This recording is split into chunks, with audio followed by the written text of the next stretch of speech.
દર્શક મિત્રો, મહામંથન મંતવ્ય ન્યૂઝમાં આપનું સ્વાગત છે।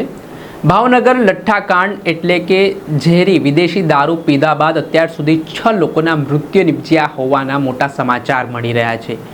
આ ઘટનામાં ગૌતમ બુટલેગર નામનો શખ્સ છે તે મધ્યપ્રદેશથી શ્રમિકોને દારૂ બનાવવા માટે બોલાવ્યો હતો ને તેણે દારૂ બનાવ્યો ને દારૂ બનાવ્યા બાદ તેણે અલગ અલગ જિલ્લાઓમાં દારૂ સપ્લાય પણ કરાવ્યો ને આ દરમિયાન ભાવનગરના લોકોએ દારૂ પીધો ને ત્યારબાદ અચાનક તેમની તબિયત લથડી, તેમને હોસ્પિટલ ખસેડવામાં આવ્યા અને આ દરમિયાન હોસ્પિટલમાં તેમનું મૃત્યુ નિપજ્યું।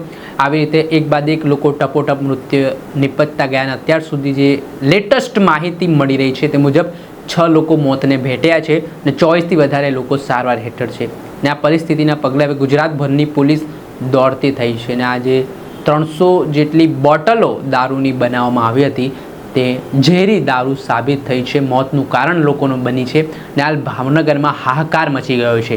આ ઘટનાને લઈને ભાવનગરના રેન્જ આઈજી, ભાવનગરના એસપી, પોલીસ વિભાગ, કલેક્ટર સહિતના અધિકારીઓમાં દોડધામ મચી છે। આ સમગ્ર મામલાને લઈને જે એક બાદ એક મૃત્યુ આંક વધી રહ્યા છે તે ચિંતાનો વિષય બન્યો છે। આને લઈને વિપક્ષ દ્વારા પણ સરકાર પર આકરા પ્રહાર કરવામાં આવી રહ્યા છે ને આ પરિસ્થિતિ વચ્ચે જે વધુ એક મૃત્યુ ગઈકાલે નિપજ્યું હોય તેમાં ભાવનગરના વિદ્યાનગર ગાંધી કોલોનીમાં આ વ્યક્તિનું મોત નિપજ્યું છે। ગાંધી કોલોનીમાં રહેતા હિતેશભાઈ પરમાર નામના વ્યક્તિએ દારૂ પીધો હોવાની વિગત સામે આવી રહી છે। હિતેશ પરમારને ત્યાંથી ડુપ્લિકેટ દારૂની બોટલ છે, રોયલ સ્ટેક તે મળી આવી છે।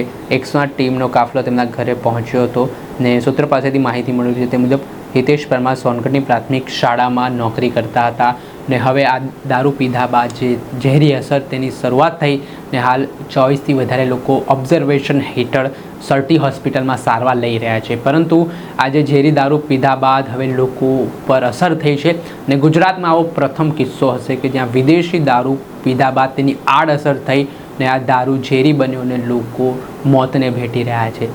ત્યારે હવે જોવાનું રહ્યું કે કઈ રીતની પરિસ્થિતિ નિર્માણ થાય છે, પરંતુ હાલ ભાવનગરની સ્થિતિ ખૂબ ચિંતાજનક છે, તંગ માહોલ છે ને 6 લોકોના મોતથી અનેક પ્રકારના સવાલો છે તે ભાવનગર પોલીસ સામે ઉઠતા નજરે પડી રહ્યા છે। જોવાનું રહ્યું કે હજી શું આ ઘટનાક્રમમાં, આ પ્રકરણમાં નવા જૂની થાય છે। દર્શક મિત્રો, આ અહેવાલ દર્શાવી રહ્યા છે ભાવનગરથી અમારા સંવાદદાતા ફિરોઝ મલિક। આવા જ વિડીયો જોવા માટે મહામંથન મંતવ્ય ન્યૂઝ જોતા રહો, લાઇક કરો અને વધુમાં વધુ શેર કરો, જેના કારણે તમને નવા અપડેટો મળતા રહે।